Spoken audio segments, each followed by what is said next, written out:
అంటే ఇదంతా కావాలని చేసావా? అవునక్క. అలైక్య మాట్లాడే మాటల్లో నన్ను వదిలి వెళ్లడం ఇష్టం లేదనే అర్థమైంది.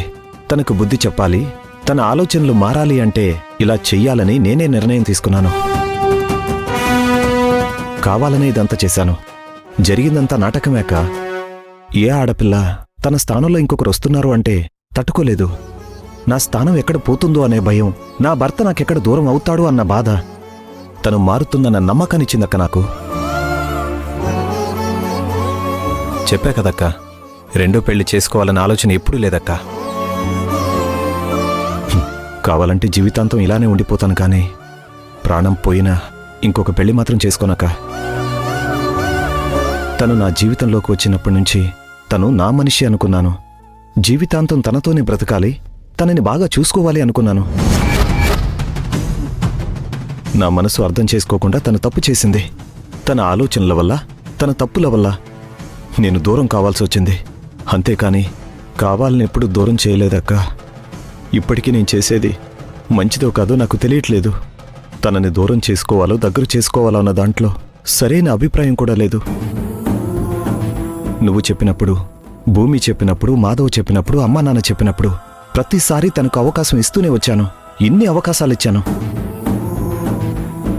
ఇంకొక అవకాశం ఇస్తే తప్పే ఉంది అనిపించింది. అందుకే ఈ నిర్ణయం తీసుకున్నాను. నా తమ్ముడి మంచి మనసు నాకు తెలుసురా. నిన్నిలా బాధ పెడుతుందన్న ఒకే ఒక కారణంతో తనని మేము ద్వేషిస్తూ వచ్చాం. తనని ఇంట్లో నుంచి పంపించాలని చూసాం. కానీ నీ మంచితనాన్ని అర్థం చేసుకోకుండా అలేఖ్య అలా ప్రవర్తిస్తూ వచ్చింది. చిన్న చిన్న గొడవలు జరిగితేనే విడాకులు తీసుకుంటున్న ఈ రోజుల్లో ఇంత మోసం చేసిన తర్వాత కూడా తనకి ఇంకో అవకాశం ఇవ్వాలని చూస్తున్నావు చూడు. ఒక ఆడపిల్ల జీవితం అన్యాయం కాకూడదు అని నువ్వు ఆలోచిస్తున్నావు చూడు. అక్కడ నా తమ్ముడు ఎంత గొప్పోడో నాకు అర్థమవుతుందిరా. నీలాంటి తమ్ముడు నాకున్నందుకు నాకు గర్వంగా ఉంది. నీ ఆలోచనల్ని నేను తప్పు పట్టను. మంచి జరగాలనే కోరుకుందాం. నీకు మంచి జరిగితే ఇంట్లో వాళ్ళందరికీ మంచి జరిగినట్టేరా. అలైక్యలో కూడా నిదానంగా మార్పు వస్తుందక్క. ఆ మార్పు అలాగే ఉంటే తను ఎప్పట్లా నా జీవితంలో నా భార్యగా ఉండిపోతుంది.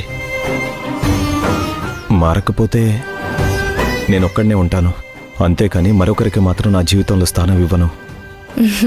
లేదు రాఘవ, జరగదని మాత్రం ఎప్పుడూ ఆలోచించొద్దు. అన్ని తప్పులు చేసిన తనకు కూడా మంచి చేయాలని చూస్తున్న నీకు మంచే జరుగుతుంది. దేవుడు కూడా నిన్ను ఆశీర్వదిస్తాడు. తప్పుల్ని క్షమించేవాడు దేవుడైతే నువ్వు ఆ దేవుడితో సమానం. దేవుడికెప్పుడూ అన్యాయం జరగదు.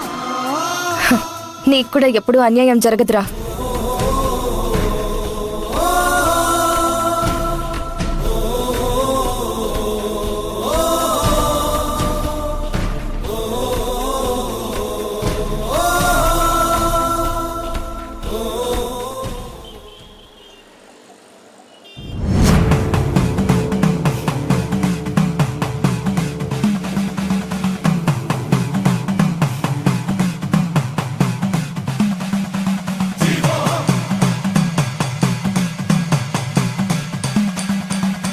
పరిహారం పూర్తయిందా?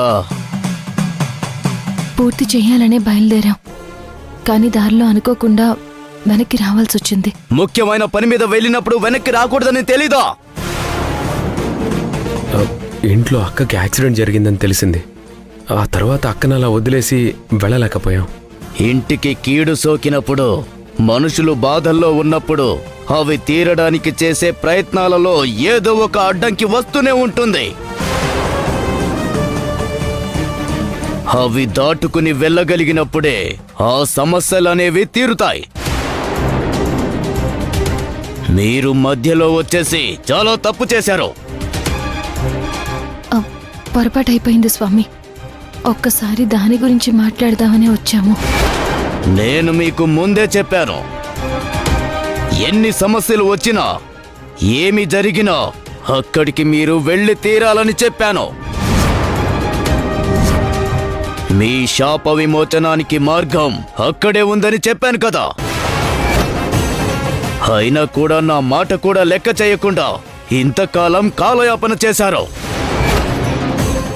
మేం కావాలని చేయలేదు స్వామి. వెళ్లే దారిలో ఇలా జరిగిందని తెలియగానే మా అక్క నా స్థితిలో వదిలేసి వెళ్ళలేక తిరిగి వచ్చేసాం. ఇప్పటికీ మీ సమస్యకు పరిష్కారం, మీ పాపాలకి శాప విమోచనం అక్కడే ఉంది.